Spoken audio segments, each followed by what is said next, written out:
then that was around the end of class time, quarter till 11 or thereabouts. Someone said, "Are we going to have a meeting today?" Great question, obviously. And when that person had contacted me, that I received a message via my phone, and I went in and checked. And sure enough, at that point in time, again, it was about a quarter till 11. The end of after a good portion of time after the end of the assigned time for our class, it was up and available. So I was using the premise of noon, and it was actually more like 10:45, but still from 8 o'clock until 10:45 or thereabouts, that's our entire time. So I don't know if I did something wrong. We needed to refresh, but that's why we didn't have class, and that's why I didn't send out a Zoom meeting today, because I was under the impression that there was a maintenance window that I had to accommodate for today. Okay, that's a little bit of explanation about the past, but we're moving on to bigger and better things.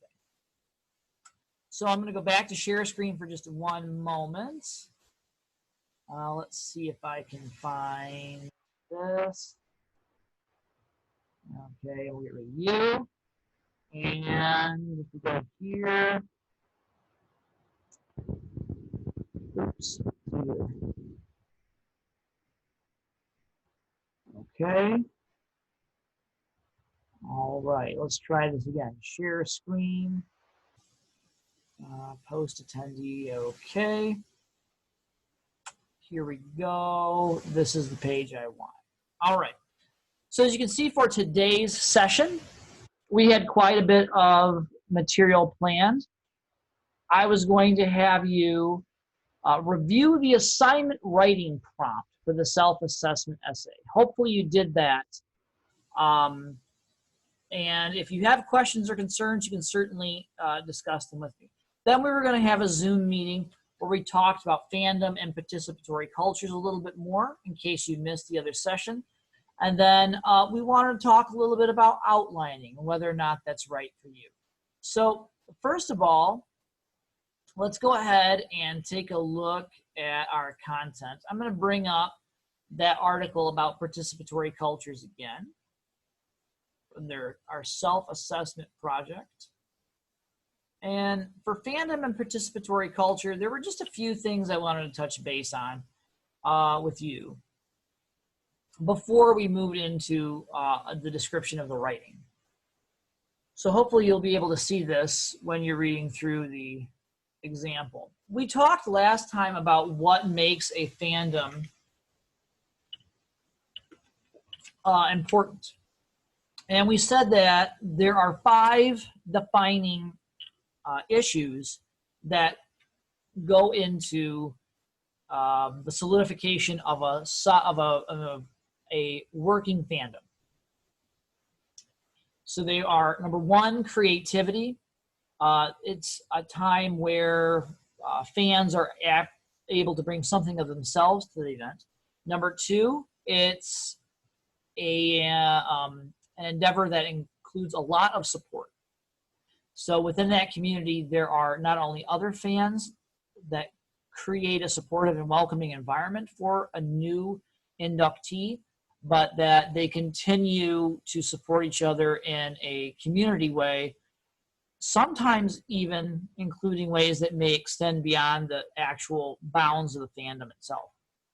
There's also a degree of mentorship, which means that fans who are very familiar with a property, especially with a media property fandom, will help and greet others and kind of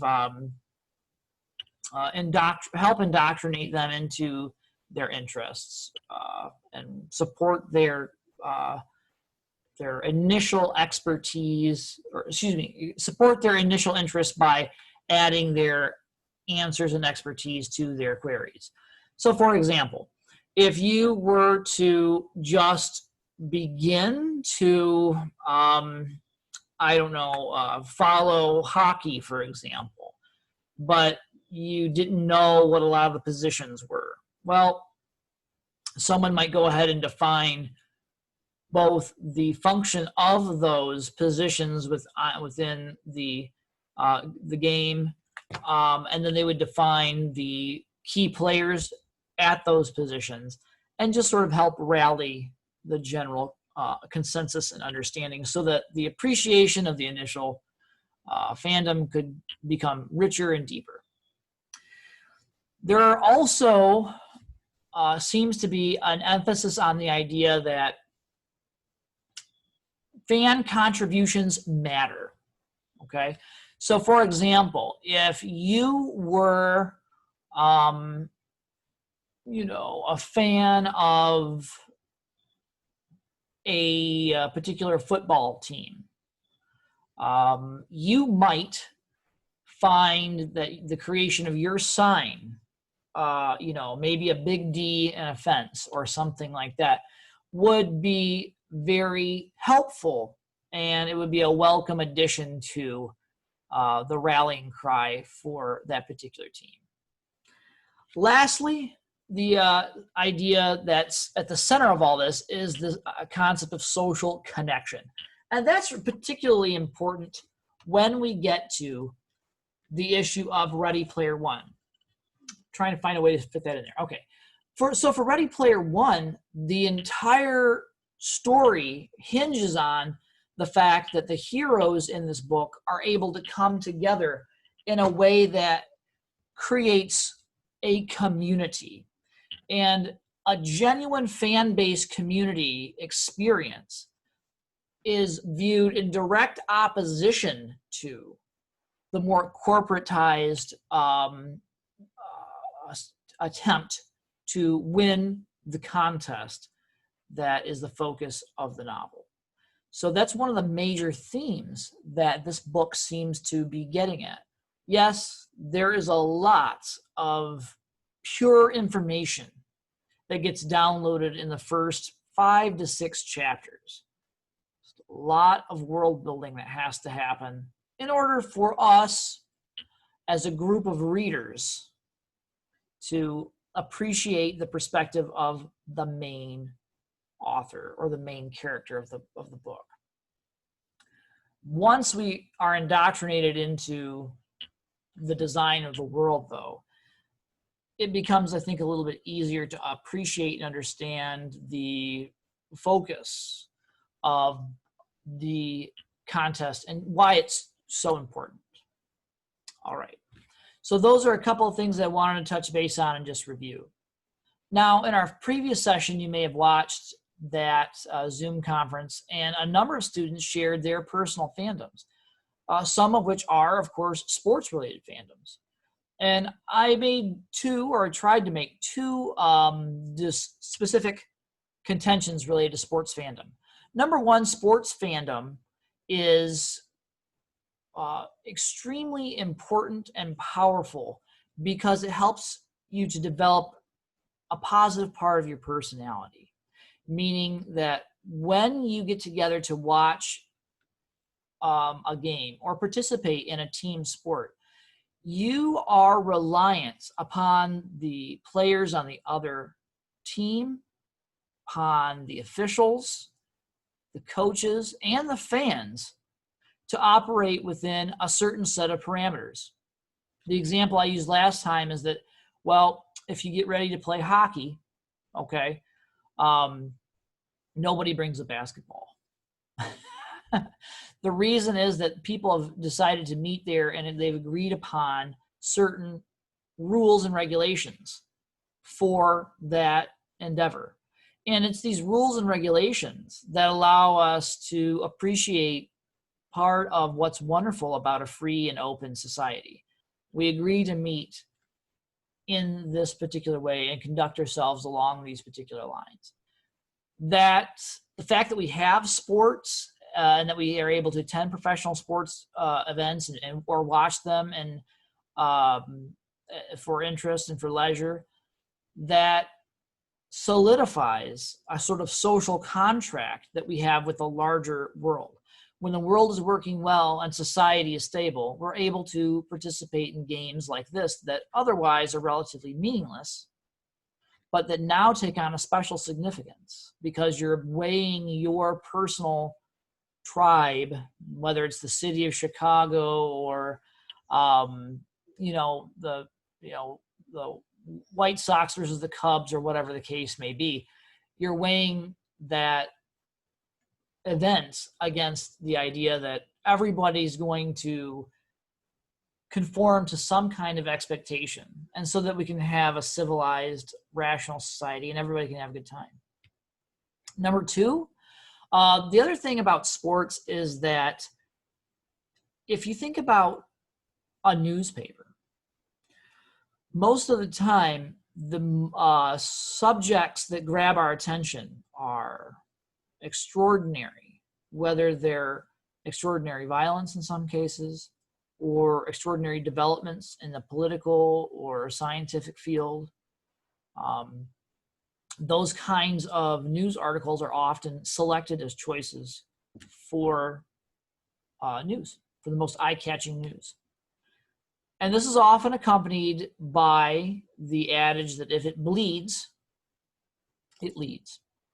So it's not uncommon in the national and local sections of newspapers and even some web and news reporting websites that the first thing you'll encounter is something shocking or eye-catching, and it usually has a negative connotation along with it.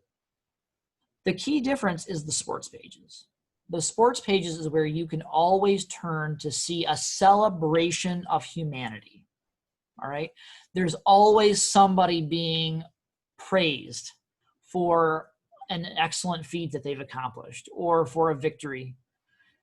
Now, it's not exclusively true of sports programs or sports pages, but generally the emphasis is on the fact that someone has done well, even if that means it's at the detriment of another team or another player.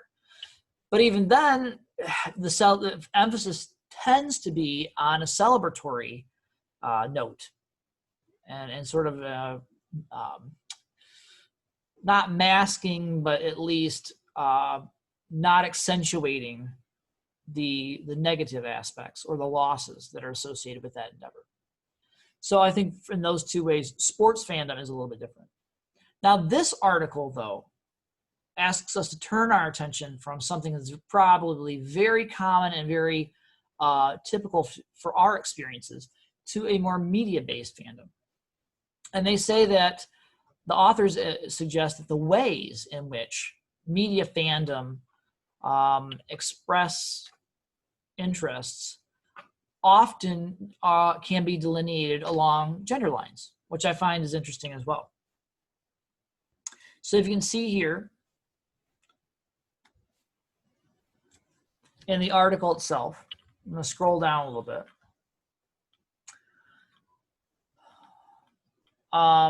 Henry Jenkins is quoted earlier in the article as a media scholar, contrasts participatory culture with consumer culture and suggests that fans are people who poach from popular media and appropriate ideas from various texts and read them in creative ways for their own uses. He also theorizes that participatory culture can be a form of resistance, and I'll explain what that means. Fan fiction, so stories of pre-existing media sources, like Harry Potter, for example, taken off into a new direction by a fan.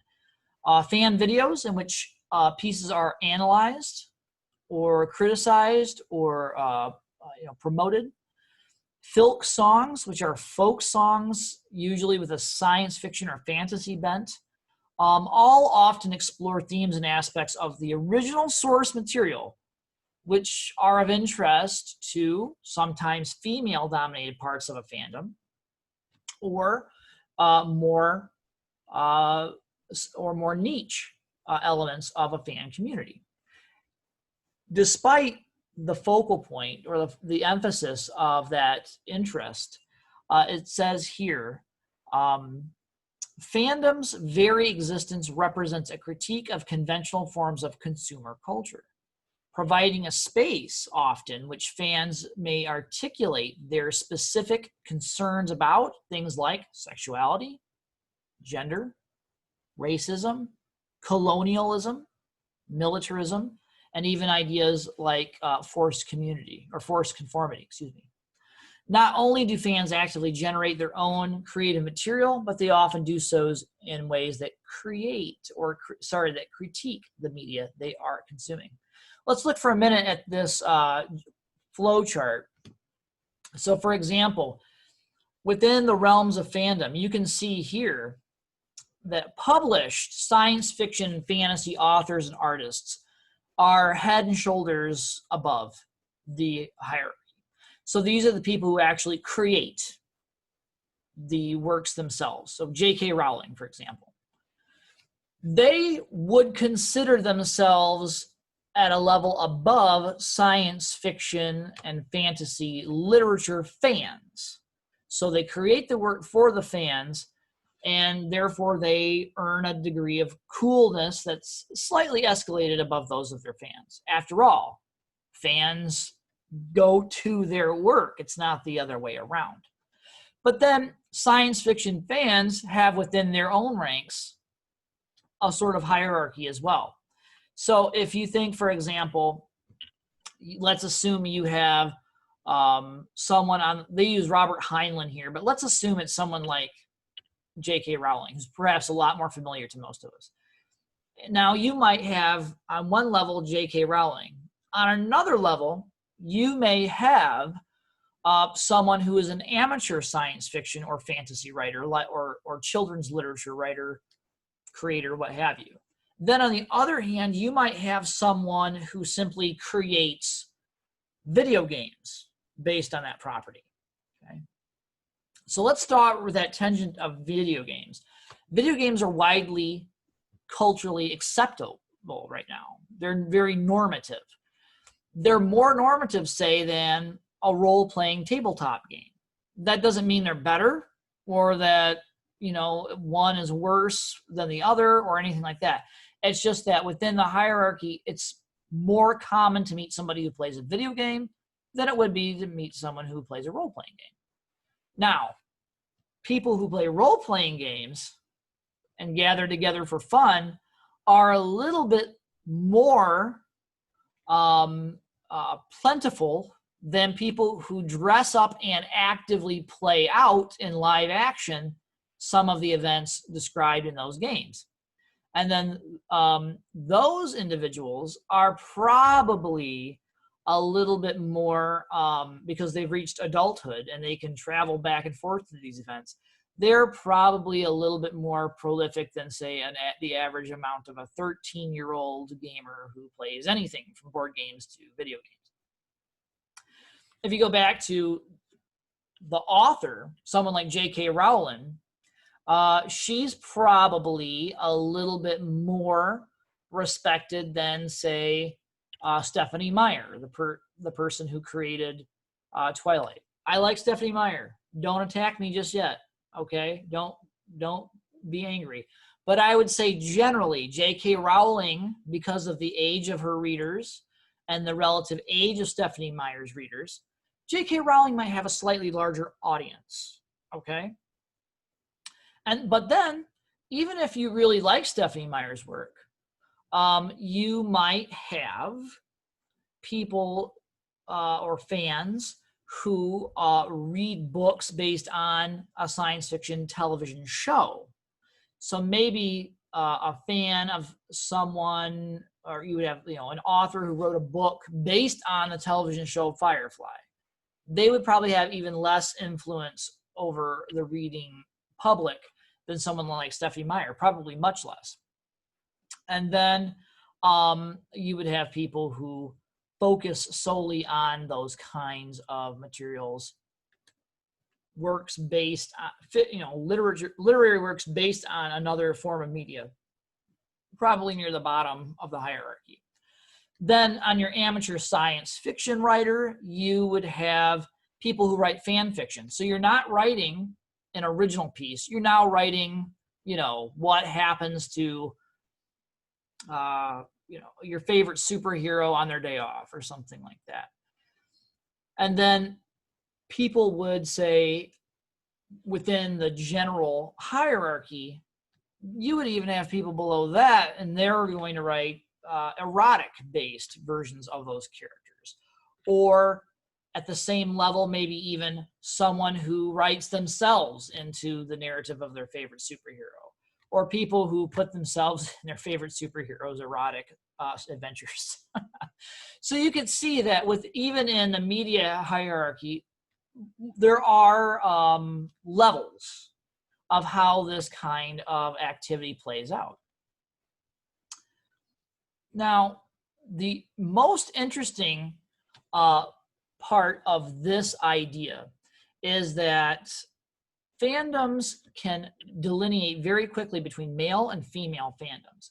And what we see with that phenomenon is that males with a fandom tend to generate the more curative or affirmational activities. And what I mean by that is that it's more common for a male fan to memorize trivia or statistics about their favorite player, or collect merchandise like jerseys or action figures, or Silver Age comic books or something like that. And that's how they represent their fandom or interest in a particular field. So like my brother, for example, he doesn't have a whole lot of Bears paraphernalia, but he's pretty proud of the fact that he's got a football signed by Brian Urlacher, and it's encased in a nice display panel. So, or cube rather, a nice display cube. So that's an example of kind of a curative activity, right? By contrast, female fandoms tend to engage in transformative activities, meaning they would create fan fiction, art pieces, videos, so on and so forth. So there's a more creative aspect to a female-dominated fandom. Interestingly, I'm a big fan of a television show called Supernatural, but the fan base for that show is predominantly female, and you see a lot of examples of more creative fandom being generated by the female fans. So in that aspect, the ladies are on top of things. And I just want to pause for one last moment. I'm pointing out, this is astronaut Samantha Cristiofretti, who actually gave a Vulcan salute while wearing a Star Trek t-shirt during one of her missions. I thought that was particularly interesting, So going back to our discussion for the class, I just wanted to point out that fandoms and participatory cultures play a big role in this work, Ready Player One. So this weekend, as you're reading or listening or scrolling through your audiobook, scrolling through your ebook copy of the text, you'll be able to, I think, bring some sense of appreciation to a character like Wade Watts, who's clearly obsessed with the creator of The Oasis, which is the sort of, online or virtual reality that dominates so much of the world's attention in the far-flung dystopian future of 2045. So that's just a little bit that I wanted to touch base with you on regarding the text and regarding that reading that I had you try out. Okay, next, we're going to go back just a moment to the initial homepage. And I want to talk to you a little bit about some of the extras that are available for the self-assessment project. Specifically, under the extras, I wanted to show you the outline that I have included here. I've received already a few outlines for your draft, but if you've never used an outline before, you may want to consider using this outline for the purposes of designing your paper. So what I would recommend is that if you've never used an outline before and you've had no trouble writing or generating an essay, I wouldn't suggest that you suddenly change your practice for me. I myself was not a big outline writer in college, and I would never necessitate that as part of my students' experience either. However, if you're having trouble getting started, you could do much worse than follow along with this outline template. So it follows a very familiar 5-paragraph format and just helps you get yourself started. You start with a topic sentence here, explaining what your introductory paragraph is going to be about. And then you develop a hook and you express your main idea or thesis. Most of the time, your thesis or main idea of an essay is expressed in the final sentence of the first paragraph. But that's not exactly a hard and fast rule. You can place your thesis really wherever you want it to go, but you should at some point slow down enough in the writing process to define what your main idea or objective for the larger essay is for your reader. The pattern begins to become a little bit more detailed as you get into your first body paragraph. You can see that there is a topic sentence or some kind of segue from the initial introductory component to another new topic sentence. Given the scope of what we're going to talk about for this first essay, you may want to talk about how you gained your early or pre-school reading and writing skills. The goal here would be to distinguish the difference between how you interacted with books or how you approached the process of writing before you entered formal school.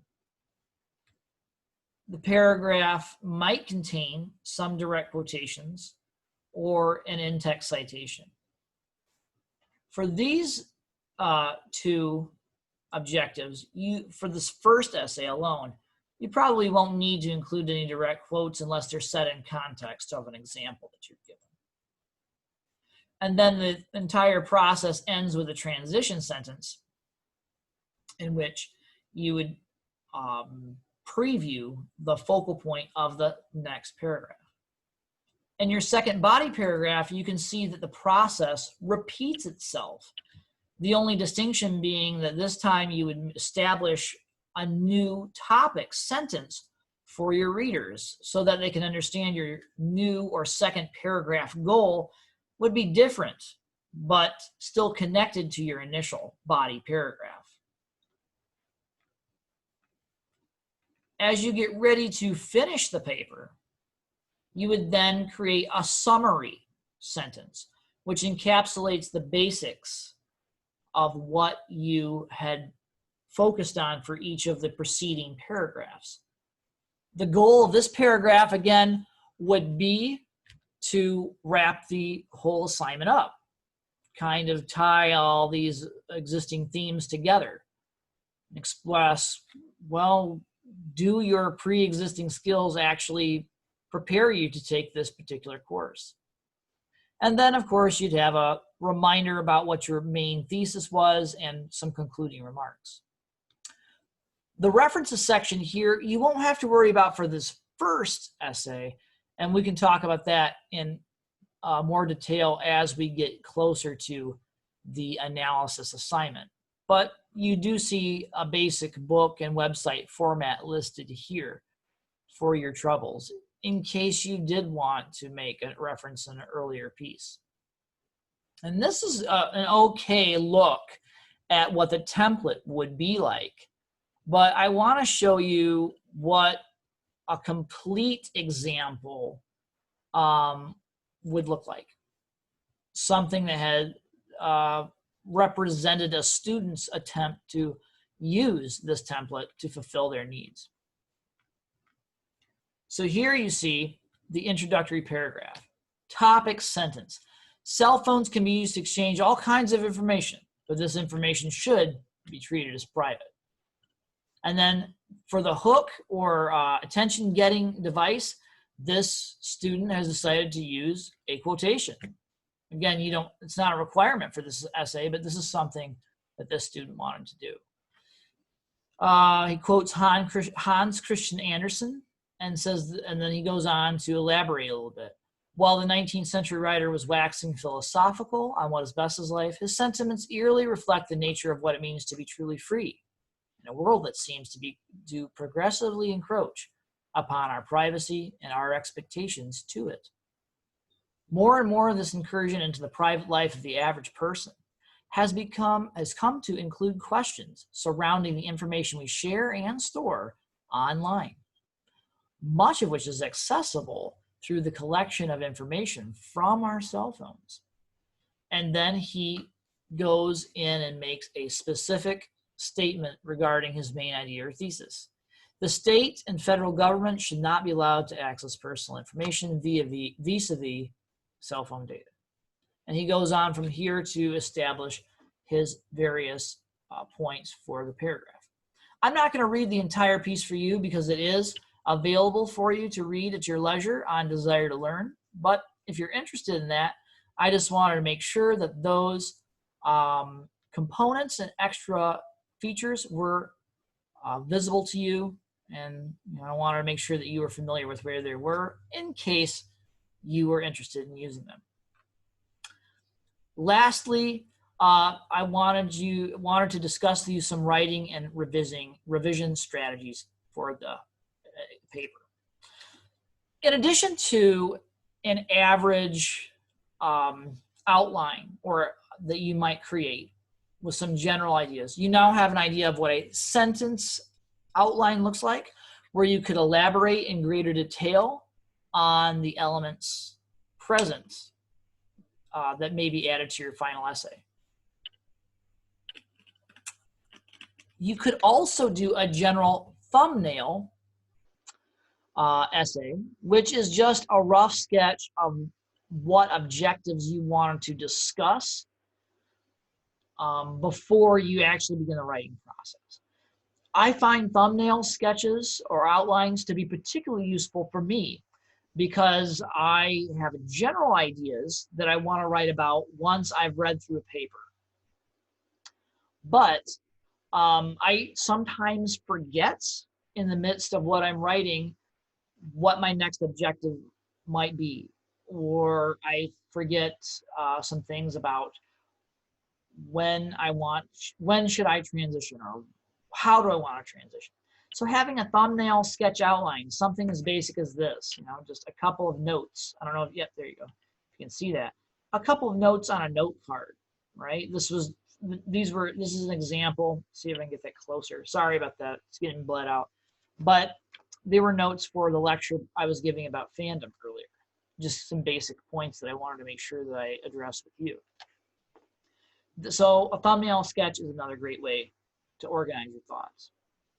For revision, I want to just talk about a couple of things there. I'll help you revise your paper by focusing on the first of what I refer to as major issues related to revision.